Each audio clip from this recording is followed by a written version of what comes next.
Good morning. Today is the 28th. It's the last day of February. All right. Thou shalt not covet, Exodus 20:17. The last of the 10 Commandments admonishes us to not lust after that which is not our own. Thy neighbor's house, thy neighbor's wife, nor his manservant, nor his maidservant, nor his ox, nor his ass, nor anything that is thy neighbor's.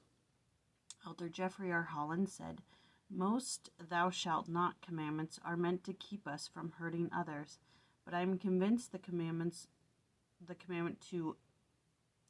not to covet is meant to keep us from hurting ourselves.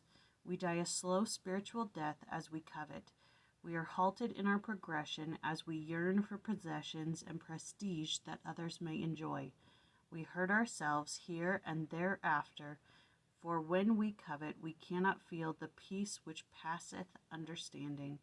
Hearts full of envy can never be right with the Lord. Hearts full of envy can never be right with the Lord. That is an interesting, that's an interesting one. It kind of goes along with Wendy's talk that she gave yesterday about how there is no peace when we're not charitable.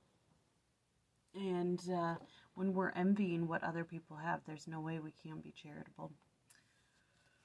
Food for thought. I liked that one. Okay, so today is Genesis 28. And in these verses, Isaac sends Jacob to Laban. He blesses him, saying that don't take a Canaanite to wife. Go marry within the covenant. Go to your uncle's house, marry one of his daughters, and the Abrahamic covenant will be yours. On his journey there, he lays down for the night, makes a pillow out of stones, very comfortable, and has a dream about a ladder. And the Lord talks to him and says, this place where you sleep, I will give to you.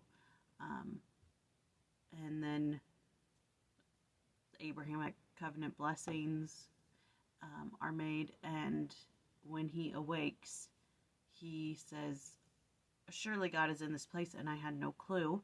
And he takes the pillow, the rock that he had for a pillow, and he builds a pillar, and he pours oil over it and says, this will be the place, this will be the Lord's house. And then Esau goes and he sees that his wives don't please his parents, and so he goes to Ishmael, and he takes one of her daughters to wife, thinking that that will make up for something. And that is basically it of what happens. Yeah, okay. So, for some reason, they in none of my books do they talk about Jacob's ladder. Which I find rather odd, because it is a concept that you hear a lot about. You hear the phrase Jacob's ladder quite often, not as often as some of the other things, but to not have any reference to it in any of my books is a little bit shocking. But they do talk about the Abrahamic covenant here. In these verses, we see that the promises and blessings of the Abrahamic covenant are extended to Jacob, just as they were extended to his father Isaac. Thus, Jacob was to have the blessings of an abundant, noble lineage, including promises of a chosen homeland and commissions of carrying the gospel and priesthood blessings to the world. And then it goes on from, it doesn't go on from there, but it says go to the appendices. I'm like, I don't want to go to the appendices. All right. And there's nothing in the lead load. There's nothing in the commentary. But in the Unshaken podcast, he talks about Jacob's ladder. And he mentions that there are a few different translations. You know, as we all know from the Bible, there are many different translations. And one of them says that God was leaning on the ladder. So in the story, it says that Jacob sees a ladder ascending into heaven, and angels are ascending and descending, and that God is above it. Which, obviously, if he's in heaven, he's above it. But if you think of the ladder as the covenant path, and you think of him leaning on the ladder as if you're holding it for somebody, you're leaning on the ladder to hold it steady for them to climb up. That is an interesting or very kind of striking image, that you're climbing up this ladder to heaven, this covenant path, and the Lord is holding it steady for you.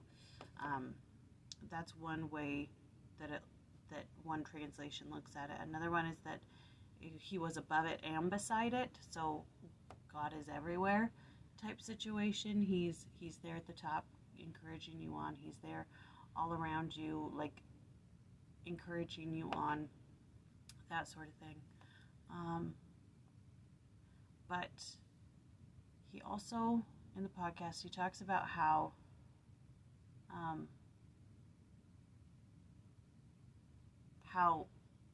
the ascending and descending, you know, you're climbing and you fall off and you have to start back over at the bottom, and you climb it again, and you know, it's everyday life. Anyways, I suggest go watch it, go listen to it.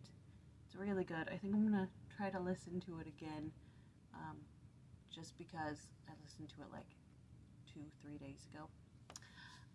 But it's a really good podcast. I recommend it. Unshaken. You can find it on YouTube.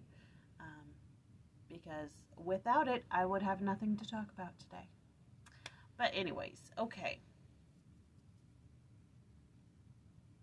I'm done. That's it. That's all I got for today. Tomorrow is 29. And I think either yesterday or the day before I said that we're going to get into the story of Joseph sold into Egypt, but that's next week. This week, it's all about Isaac and Rebecca. I love you all. Goodbye.